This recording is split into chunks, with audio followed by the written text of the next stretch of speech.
Hello. Today we are going to make again something on the Ducati 848 Speciale 488 GTB, La Ferrari. We're going to change the cylinder slave from the clutch. Slave cylinder from the clutch. Yes. And it's based down here. Need to take this one off, but don't open the reservoir. And then you got to loosen this one, the big one. It's 12 millimeter.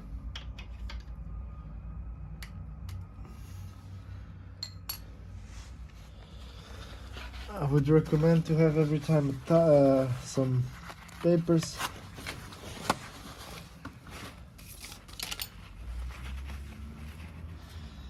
Then you have to unscrew it, but when you don't open it at the top, it shouldn't come so much out because it still has a little vacuum in it. Yeah, see? Nothing comes out because you still got the vacuum because we let it closed up there. Then you need to take off your two O-rings.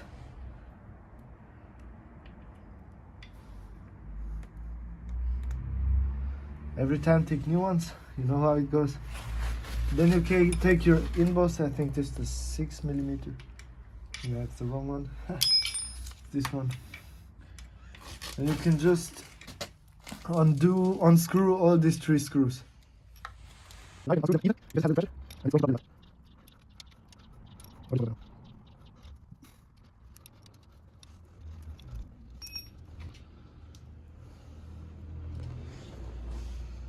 Yeah, you see how it got dirty because of the chain. So now with your new cylinder, you need to make sure to take the air out of himself. You need now to fill up a little bit, and then you need to push back the piston in it. Then you need to redo it, and then you push back in and back forth, so the air comes out here, and you can take the air out of the system from your slave cylinder. After you pushed a few times the slave back and the air all came out, you should have an even point of your brake fluid. I recommend to use the 5.1 dot. The dot 5.1 because it's like a higher temperature resistance, and in my opinion it's better than the 4.0. Yes.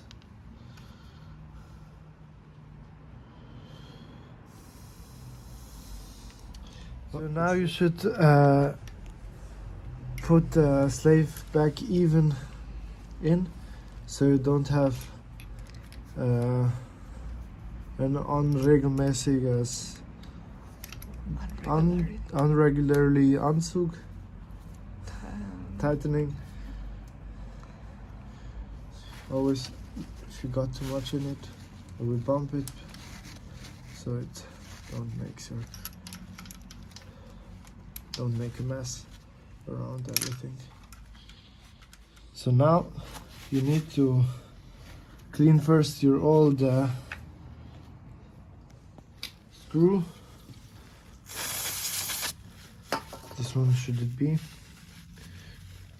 And then you need to put back the new sealings together.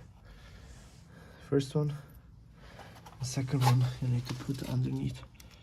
So you put this here like that. Then you can screw it on top of it.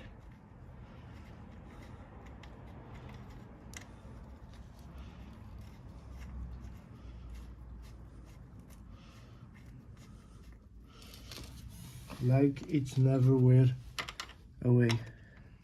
So now I need 12 millimeters and make it tight.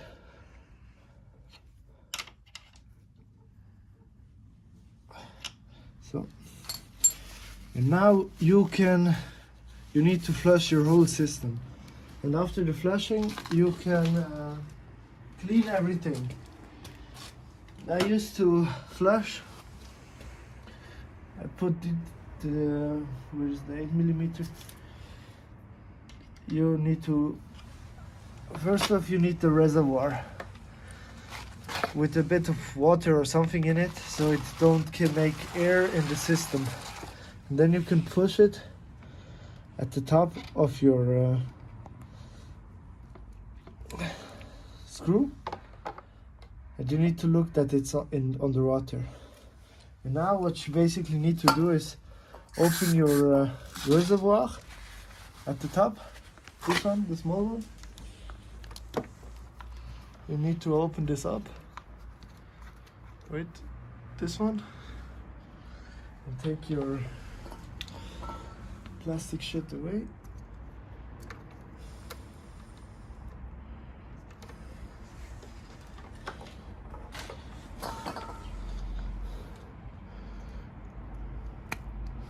So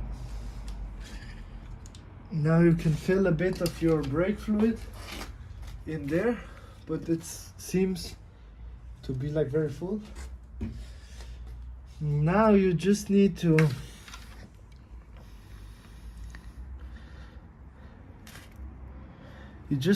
crank to push here and open it a bit, and then crank it back together and let it go. And now I'm opening the cylinder